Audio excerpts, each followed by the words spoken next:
Oh, hello there. Welcome to Ancient Civilizations Home Edition, Week 3. This week, we're going to South America. And as usual, I'm going to begin by talking you through all of the things that I want you to watch and read this week. And then I will talk you through the research paper assignment. And then some slides having to do with Andean South America, the emergence of socially complex societies there, culminating in the Incan Empire, the most powerful, largest empire in the New World at the time of Spanish conquest. And it was eventually conquered by the Spanish. So after you read the textbook chapter on Andean South America, you'll read a chapter from Jared Diamond's book, Guns, Germs, and Steel, where he has a particular perspective on how it came to be that the Spanish conquered the Incan Empire and not the other way around. And then you might imagine that the other author in Questioning Collapse, David Cahill, has a very different perspective on that, and I'll ask you to write about those differences in the assignment. So I'm going to begin by walking you through on the course web. And here we are. As always, the email that you received that you probably clicked through to watch this mini lecture can be found here in the announcements. It'll be pinned to the top so that you'll be able to print it out, use it as a checklist, and it'll show you all the things that you should watch and read and all the things that you should do. And it doesn't exist there yet because this is Saturday afternoon and I'm not going to send it out till Sunday night. But if we scrolled on down here, you'd be able to find all of the things that are listed in that announcement also exist down here. This is the mini lecture that I'm currently recording. Not going to rickroll you this week. Here's a discussion forum related to all things having to do with Andean South America, as well as a follow-up question from last week. The assignment, the research paper assignment that I'm going to talk through just now. Here's the video. It's an episode of Nova about the construction of Machu Picchu. Here's the textbook chapter that we had scanned, and here are scans of a chapter from Guns, Germs, and Steel and Questioning Collapse Chapter 8. So the first thing, if I were you, that I would do while it's fresh in your mind is do the research paper assignment. In last week's assignment, you were meant to find two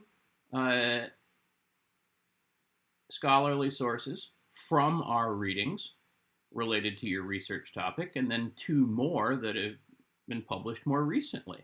So you should have, in addition to the course readings, the textbook, collapse, questioning collapse, you should then have 4 scholarly sources related to your research question specifically, and that should be what you need to write your paper. Let that sink in for a second. Here we are, almost a month out before it's due, and you have done your research if you have followed along so far. This week, you are to write the most important part of your research paper, which is the introductory paragraph that concludes with a thesis statement, wherein you tell me what you're going to tell me. That's what an introductory paragraph does. You tell me what you're going to tell me, and then in the thesis statement at the end of that paragraph, you tell me, you introduce your research topic, your research question, and then in the thesis statement, you tell me how you're going to answer that question. So in order to write this most important first paragraph, you have to have read the things that you found. At least read them enough to get a sense of what you make of it all. So all you have to do this week is write a paragraph, but in order to write that paragraph, you have to process the research that you've done. I've linked to some things here that will be useful if you haven't done this in a while and you want a refresher. These are both from the Writing Center at the University of Michigan, and they're really fantastic advice on how to write your introductory paragraph and how you develop a strong thesis. So by all means, take a look at those things. They're linked to down here. Now let's go to South America, shall we? Yes. Yes, I think we shall. Here we are. So, to begin with some basics of geography, pretty much all of the complex societies that you'll read about in the textbook chapter fall along here, either along the coast, which is very low to sea level, or in the highlands, the valleys and high plains or altiplano of the Andes Mountains. This geography is pretty amazing because along the coast are some of the driest deserts in the world. The Andes Mountains are some of the highest mountains in the world. The prevailing winds move from east to west, from the Atlantic Ocean across the Amazon, the rainforest, moving up the hills. The clouds dump all their rain into the Amazon basin, which flows back into the Atlantic Ocean. By the time the clouds move up over the mountains, there's no more rain to drop. It's called a rain shadow. So that the western coastal plains, the Atacama Desert, is literally the driest desert in the world. It never, ever rains there. So the only water available to early people living along the coast was from little streams that come out of the mountains. What this means is that folks living here could move from coastal desert up to high plains, to high mountains, and then over the mountains into a rainforest environment in not that great a distance.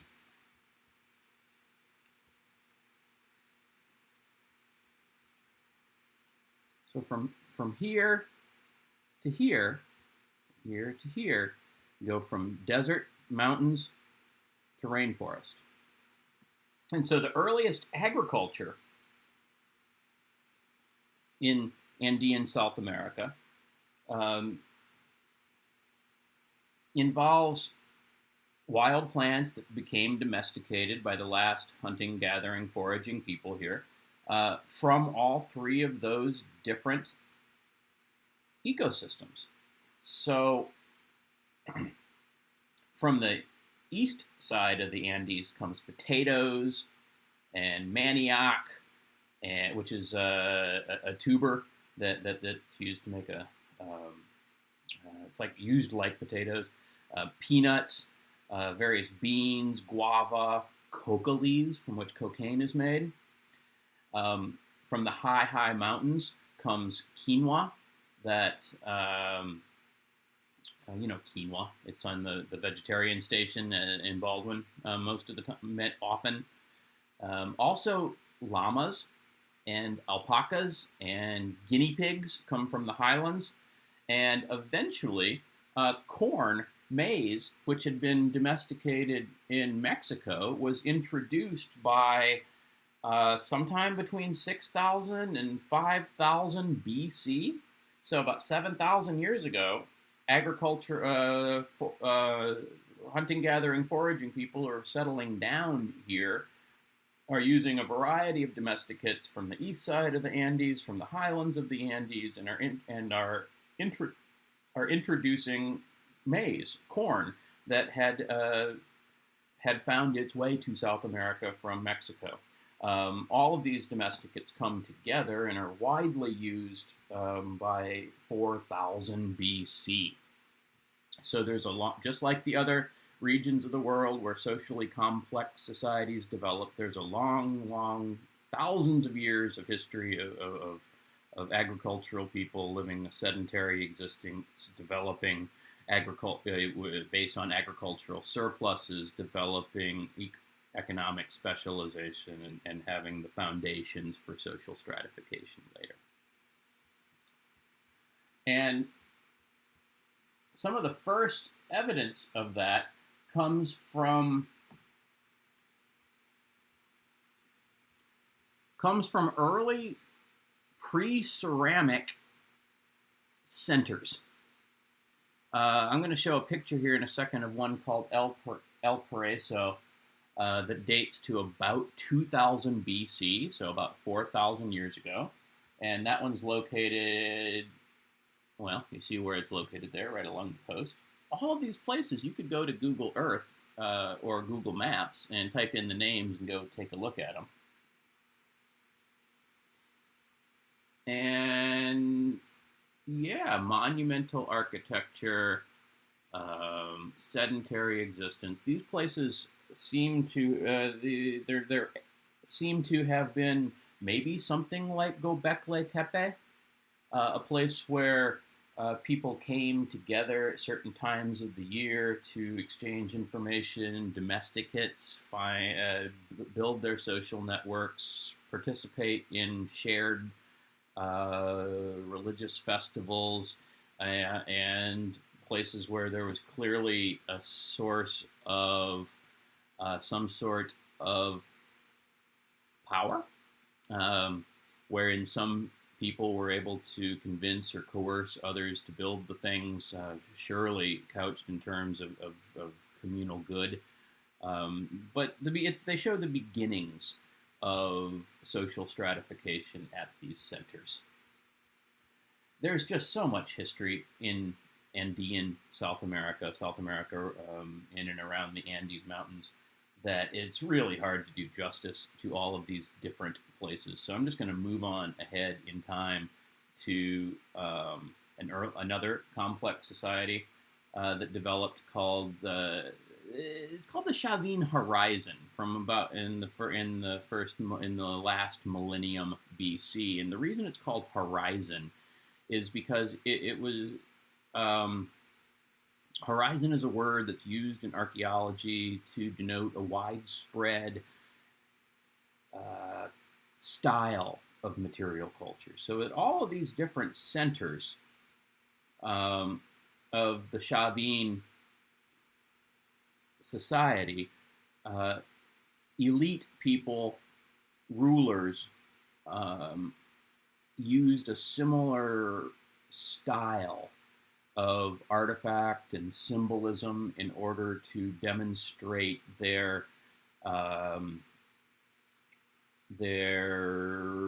connection to the wider culture, but also their local power. This was when we see this kind of even homogeneous shading on a map. It might look as if this was a kingdom or a country with borders and controlled territory, and that's not what was going on at this time. Rather, each of these individual centers had independent rulers who were participating in a wider culture.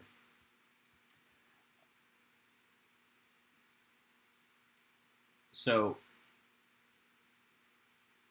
that is a similar situation. We move on forward into the first millennium AD. There, a little bit further north, developed another shared culture that we now call Moche or Mochica. And each of these centers, again, was potentially independent.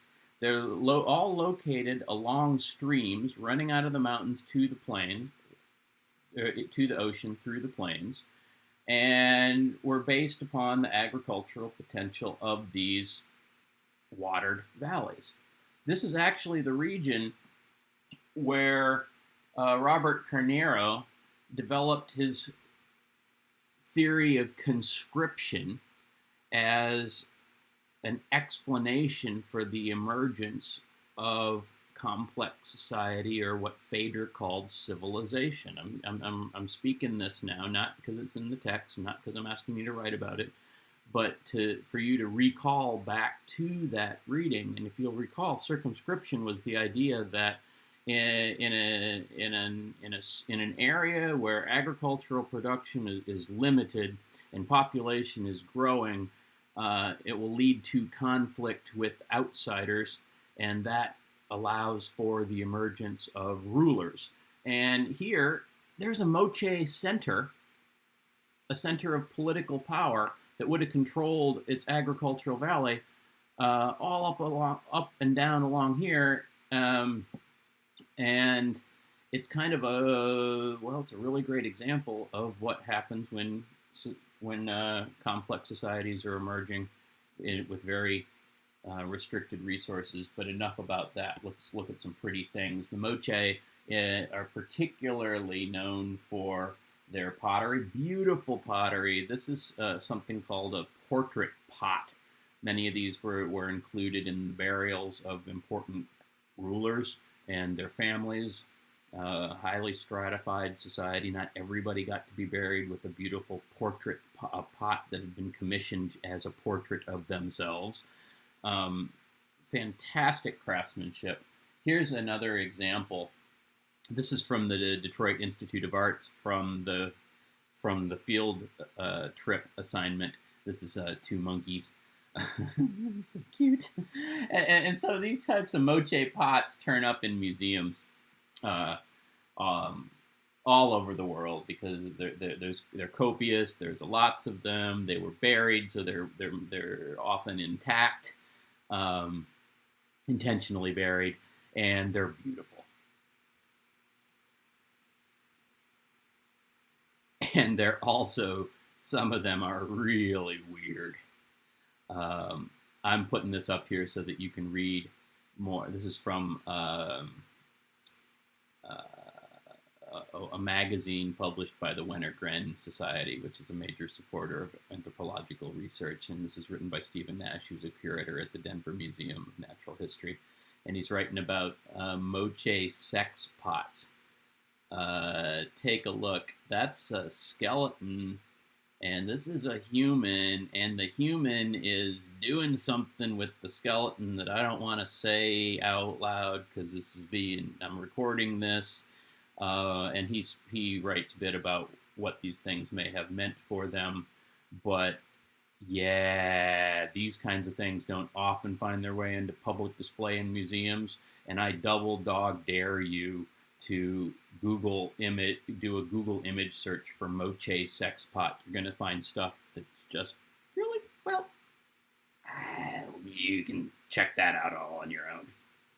So, monkeys, safe for kids. Moche sex pots, not so much. This is a reconstruction of the tomb of one Moche ruler at the Moche settlement center, political center of Sipan. And it is recreated at the American Museum of Natural History in New York, along with, I think these are replicas of the grave goods that were found with the man, the ruler. And look at all the gold, my Lord Almighty. Folks in Andean South America were into gold and also copper, which they seem to use interchangeably. It was all about having a yellow metal. It was not used as a currency. It was not melted down and turned into coins as units of value, but rather it was something that was a material that was restricted to elite use for elites to demonstrate how important and powerful they were. So most of the gold is found in the form of fantastic objects and jewelry and ornaments that were used by important and powerful people. moving on ahead uh, to the later part of the first millennium AD, from about 600 to 1000 AD, there was not one but two so-called empires um, in Andean South America, and I put empires in scare quotes, and I say so-called empires because there is a fair amount of debate as to the extent to which these places were politically unified, um, as opposed to culturally unified in the way that the earlier Middle Horizon societies of Moche and the earlier Chavin Horizon were culturally unified but politically fragmented. I think a strong case can be made, however, that in the north, the Wari Empire, sometimes spelled Wari and sometimes spelled Huari, but pronounced the same, Wari. In the assignment for this week, I've put a link to the Wikipedia page on to something called the Quechua Aymara I forget what it is, but it's about transliteration. All the words here come from the Quechuan language or the Aymara language. These are languages that continue to be spoke by indigenous people in Peru and Ecuador today. And so that in Peru and Ecuador, their signage and government forms and whatnot will be written in these things. And at some point, not so long ago, there was an official shift in the way in which Quechua and Aymara words were transliterated into English. So that's how sometimes Inka, which is traditionally in English spelled Inca, is now officially spelled Inka in Peru, where the Inca were. So, going forward, everything will be spelled more like Huari. I'm not sure which way these are. Anyway, Inca with the C, older, Inca with the K, newer. You'll find both of those things in the readings. And the similar stuff is going on here with Wari and Tiwanaku. Anyway, I digress, and in the interest of moving all this business along and making a shorter video this way, I'm just going to stop talking about the Quechua Aymara sound shift and say that there's strong evidence for Wari having actually been a territorial empire based in its capital of Wari. So that there's a road. They had a road system, and there were very intentionally and planned outposts located along the road system to control trade through the region, and part of the debate about whether it was an empire or how exactly it was politically organized is because it was not a literate society. They did not write things down about themselves the way the Egyptians or the Mesopotamians did, although the sources are problematic because royal propaganda is royal propaganda.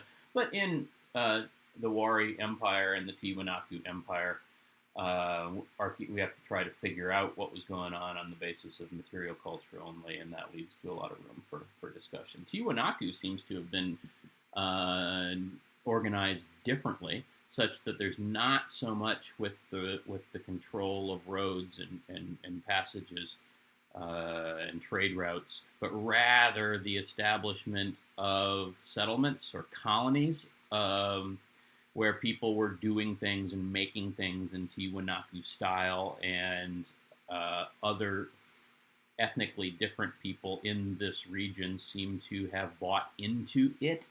And so it seems to have been an empire of interconnected colonies and towns, and less of a territorial empire that sought to control the movement of people, goods, and ideas. So anyway, you can read more about that in the textbook, but the reason that I'm talking about it and spending time on it is because, look, there's two empires in existence in the first millennium AD. The Incan Empire did not come together until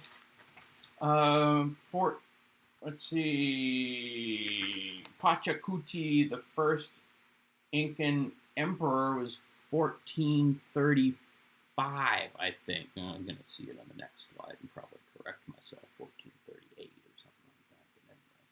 Point being, the Incan Empire, that's the main focus of this week, was literally built upon earlier ideas about how to organize large-scale political formations, empires, so-called. But also, the later Incan Empire was also literally built upon the infrastructure, the roads and way stations and agricultural installations, the terracing and so forth of earlier empires. As far as the geography goes, Tiwanaku was located next to Lake Titicaca, which was spiritually important for the Inca, and also was the symbolic center of their empire. And yes, there really is a Lake Titicaca. A good friend of mine that I'm going to have a virtual hangout with this afternoon is an Andean archaeology. We were in graduate school together, and she actually sent me this as a card back when people still did that. She still does that. I scanned it because I thought it was funny, but look at that little face. It's like a 12-year-old that's inside me saying, there really is a Lake Titicaca. Anyway, finally, the Inca were an ethnic community.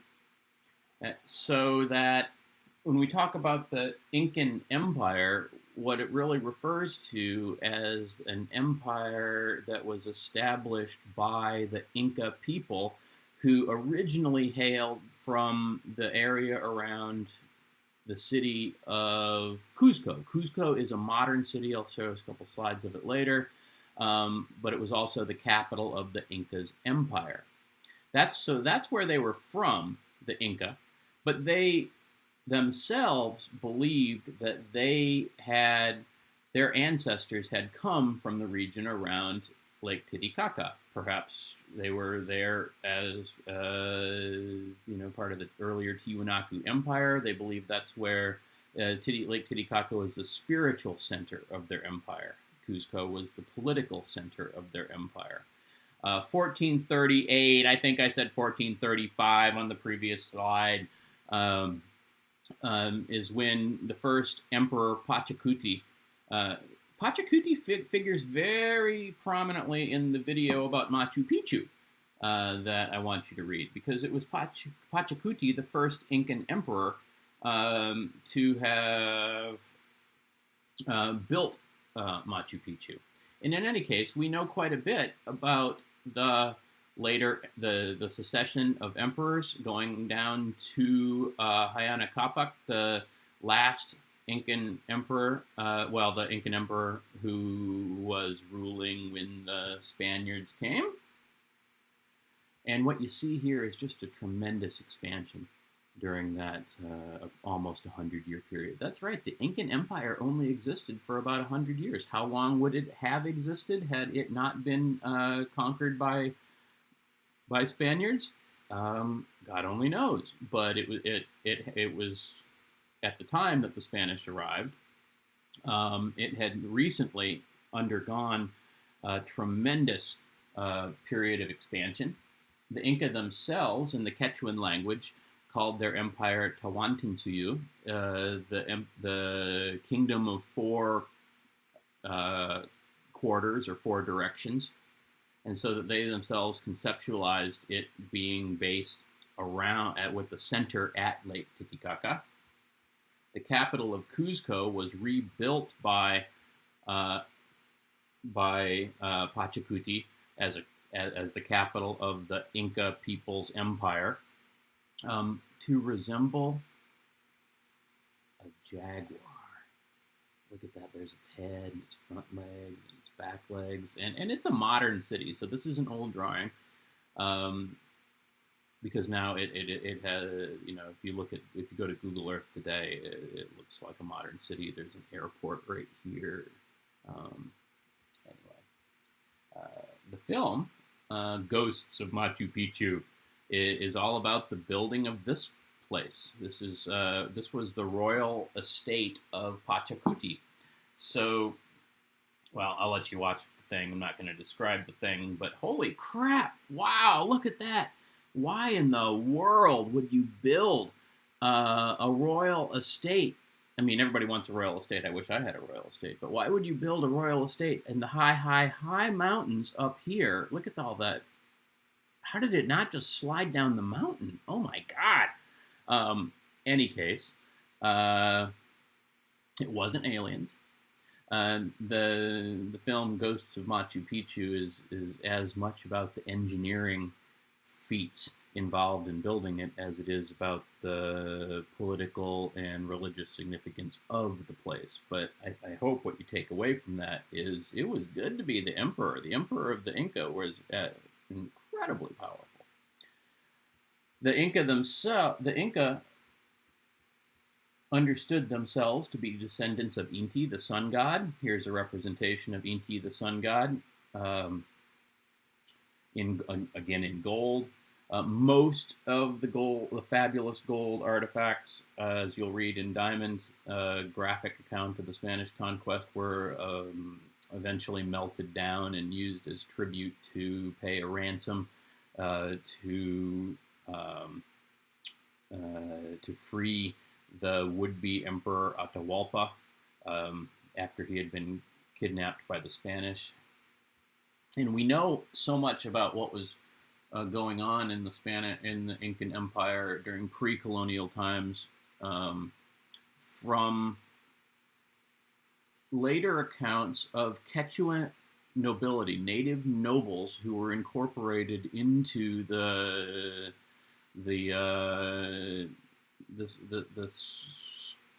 Spanish Inca society that continued on for hundreds of years. So that there's all sorts of fabulous drawings of life in the Inca Empire in the first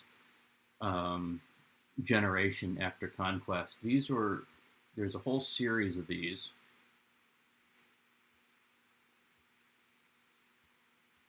Oh, hello, Moche Sexpots. If you were to do, I'm going to put this up here so that you can see it. If you were to do an image search for Felipe Gualman Palma de Ayala, you'd be able to see all these fantastic drawings by a Quechuan noble person who was, part of the administration of the empire after the conquest, but was also, I guess in today's language, we'd say it was something of an activist who was trying to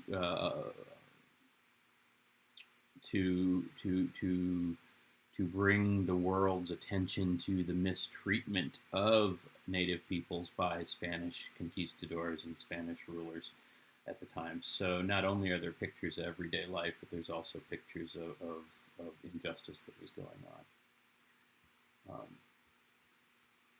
There we go. We'll come back to this. And what is being represented here is a quipu.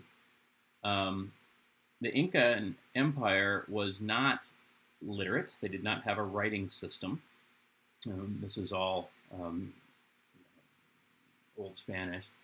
But what they did have to administer their empire were quipu, which is a kind of like an abacus made from cords of different material, different fibers, different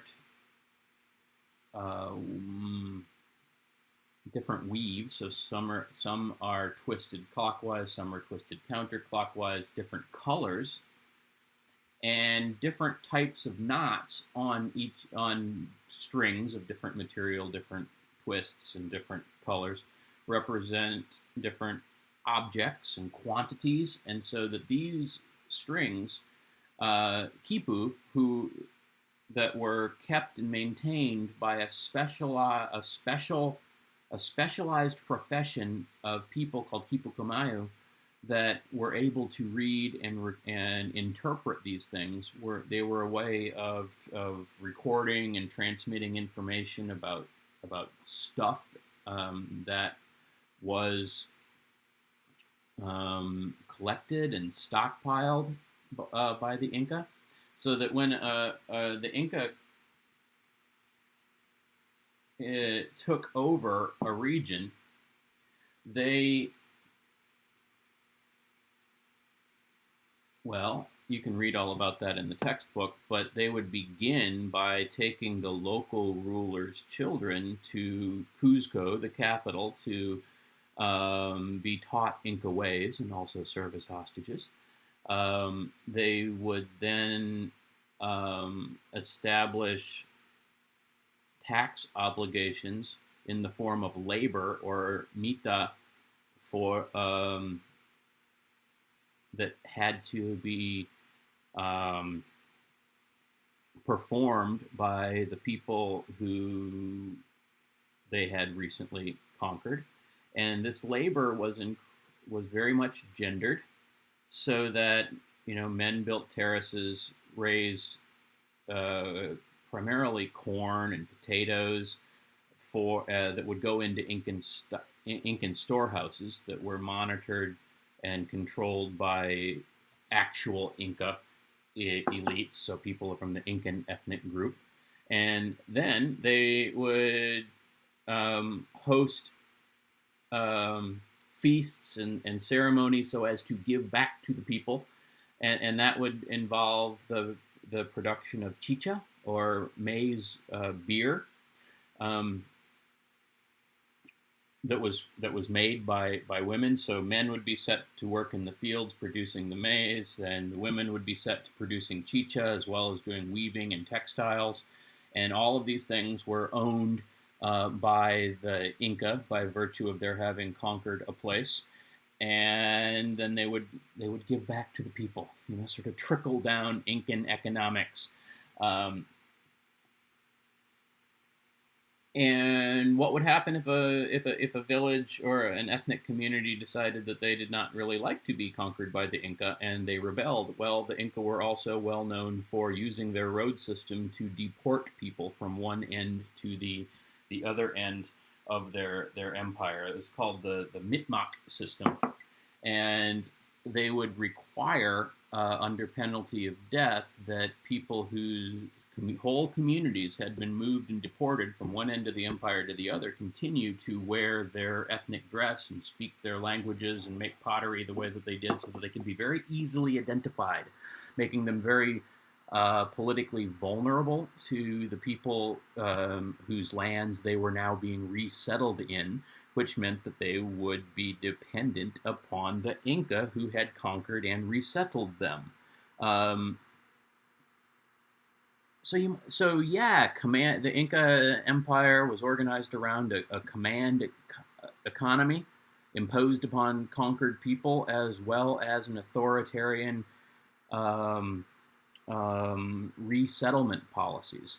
So that, this isn't in the textbook, but this is actually remarkably similar to the way that the Neo-Assyrian Empire managed its affairs. The Neo-Assyrian Empire is I'm going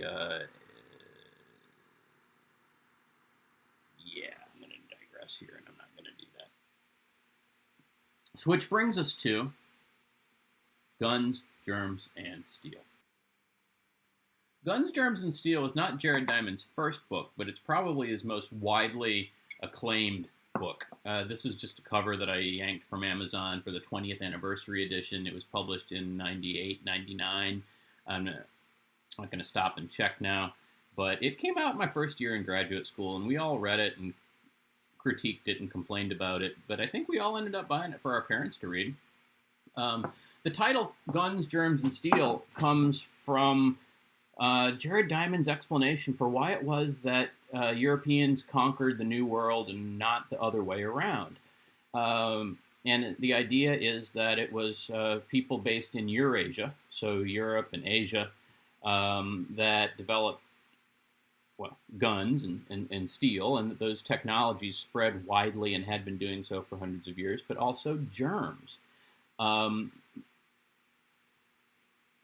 I guess this is very apropos in the era of COVID that we're all living through. But one of the major differences between the old world, Eurasia and Africa, and the new world, North and South America, is that in the old world, uh, livestock, sheep, goats, cattle, horses, pigs, chickens, from the had been domesticated early, and because Eurasia is aligned east-west, these things were able to be adopted by societies and integrated into their economies and cultures for thousands and thousands of years without having to undergo major genetic modifications to different climates and different day lengths and so on and so forth, as might be the case if you're moving crops and livestock north and south. And so, because Jared Diamond is a evolutionary biologist and geographer, we find that idea to be very important. That it was the luck of geography that different domestic livestock species were or different livestock species were domesticated, were available to be domesticated, and then adopted by societies far and wide in Eurasia. And that was not the case in North and South America, where the only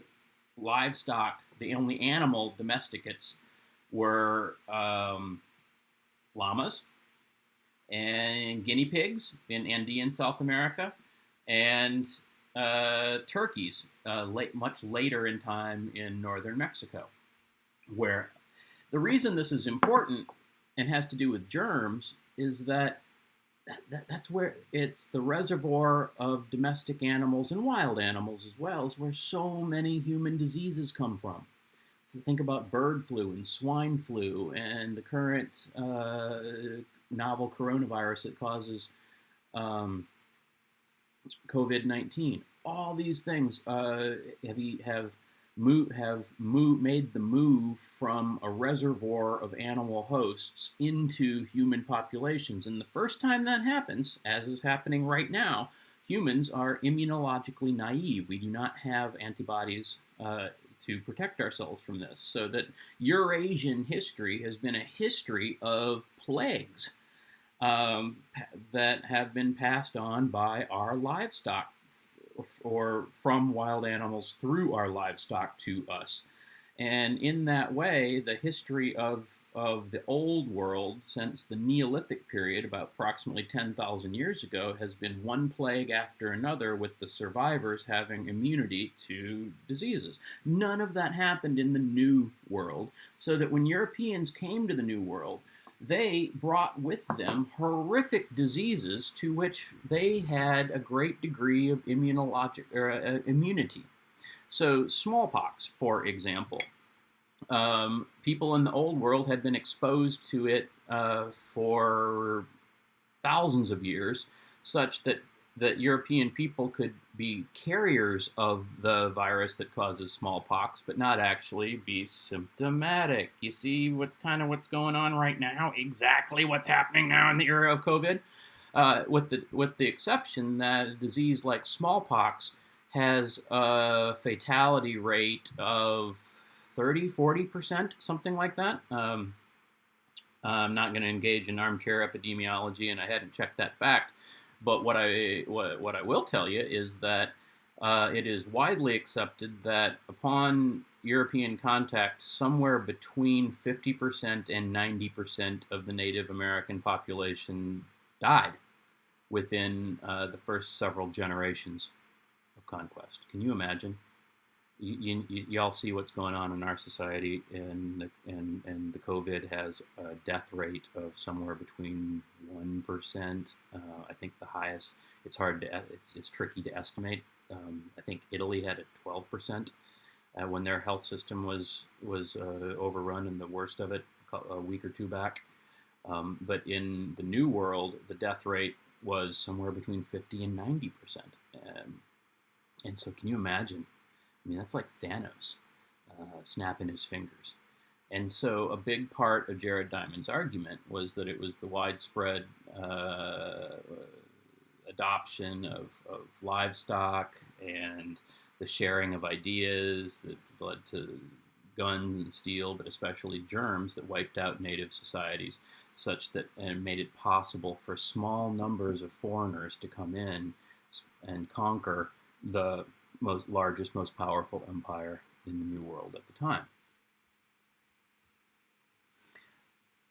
A lot of this had been understood before Jared Diamond wrote Guns, Germs, and Steel.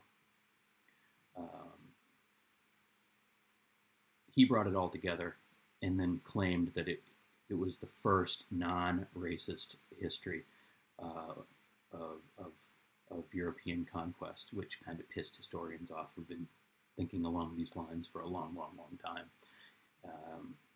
I went to see him speak after this book came out, and he was taking a lot of hit from historians and anthropologists and archaeologists saying, but we've been saying all these things for generations.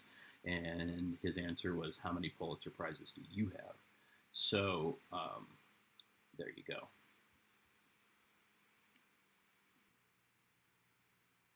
The last thing I'll do here is just play with you just the beginning of this segment of Guns, Germs, and Steel. It was turned in, of course, it was turned into a PBS documentary some years, a decade ago. So many people have watched this in junior high history class, but this section actually is a dramatization of exactly what I want you to read this week from Guns, Germs, and Steel. 1532. The New World and the Old World collided.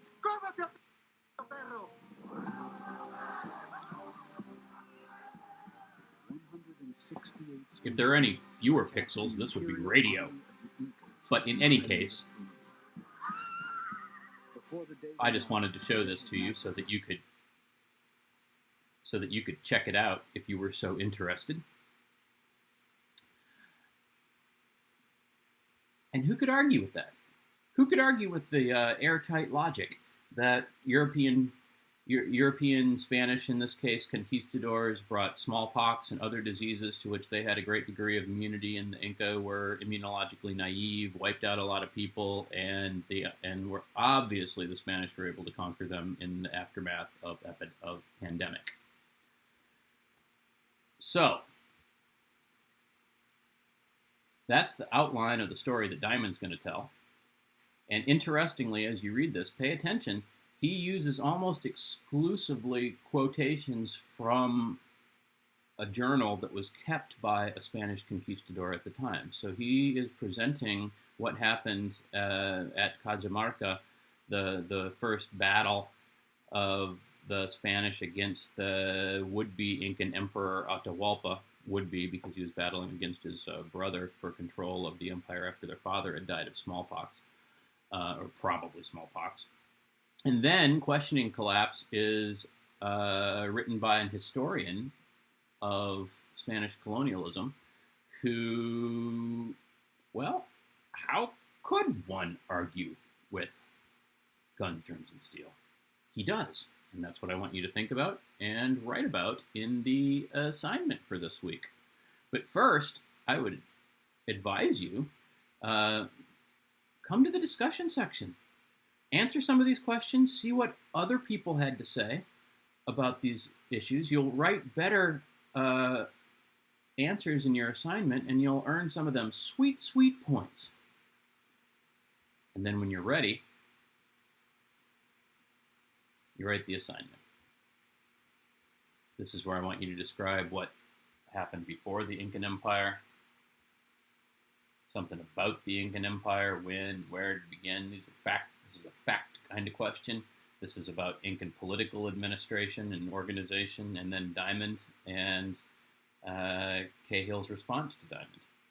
should be pretty straightforward, as always. If you have questions about it, you can come to virtual office hours.